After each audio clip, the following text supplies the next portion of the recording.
হাত খরচের মাত্র 500 টাকার জন্য মাকে হত্যা, তারপর ডিপ ফ্রিজে মরদেহ রেখে দিয়েছিল ছেলে।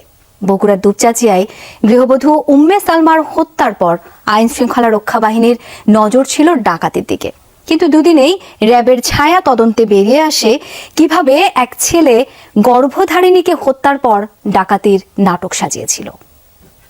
আমার যেন মনে হলো আমি ফ্রিজটা উঠেছিলাম, ফ্রিজ উঠানোর পরে দেখতেছিলাম ভেতর মুখ বাঁধা। বাসার ডিপ ফ্রিজ থেকে মায়ের মরদেহ উদ্ধারের আগে বাবা আর মামাদের সাথে নিয়ে মাকে খোঁজাখুঁজি করেছিল ছেলে সাদ বিন আজিজুর রহমান। ফ্রিজ থেকে মরদেহ উদ্ধারের পর গণমাধ্যমের সামনে এভাবেই কেঁদে কেঁদে মায়ের মরদেহ উদ্ধারের বর্ণনা আর অপরাধীর শাস্তি দাবি করেছিল আলিম দ্বিতীয় বর্ষ পড়ুয়া এই তরুণ।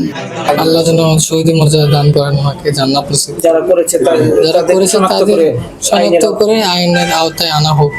বগুড়ার দুপচাঁচিয়া উপজেলার এই হত্যাকাণ্ডের দুদিন পর রহস্য উদ্ঘাটনের খবর জানায় র্যাব। সংবাদ সম্মেলনে র্যাবের দাবি, হাত খরচের 500 টাকা না পেয়ে বাকবিতণ্ডার জেরে সাদ নিজেই শ্বাসরোধ করে হত্যা করে মা উম্মে সালমাকে। হত্যাকাণ্ডের কারণ হিসেবে সে বলে তার একটি প্রেম ঘটিত সম্পর্ক ছিল এবং তার যেই উঠতি বয়স, তার কিছু হাত খরচের বিষয় ছিল। ঘটনার দিন 10 তারিখ সকালে হচ্ছে এটা নিয়ে তাদের বাকবিতণ্ডা হয়। সে ঢুকে তার মাকে পিছন থেকে জাপটে ধরে হচ্ছে নাক এবং মুখ চেপে ধরে, এর ফলে শ্বাসরোধে ভদ্রমহিলা মারা যান। সাদ বিন আজিজুর রহমান স্থানীয় দারুসুন্নাহ কামিল মাদ্রাসার শিক্ষার্থী। তার বাবা ওই মাদ্রাসার উপাধ্যক্ষ। হাত খরচের টাকা নিয়ে প্রায় মায়ের সাথে সাদের বাকবিতণ্ডা হতো। জিজ্ঞাসাবাদে সাদ জানিয়েছে, মাকে হত্যার পর সে নিজেই মরদেহ ফ্রিজে লুকিয়ে রাখে। পরে বাবা এবং মামাদের মোবাইল ফোনে মায়ের নিখোঁজ হবার খবর জানায়। মারার পরে হচ্ছে সে এটাকে ডিপ ফ্রিজে ঢুকানোর পরে হচ্ছে বাসায় যে কুড়াল আছে, কুড়াল দিয়ে হচ্ছে সে আলমারিতে বেশ কয়েকটা ভাঙচুর করে।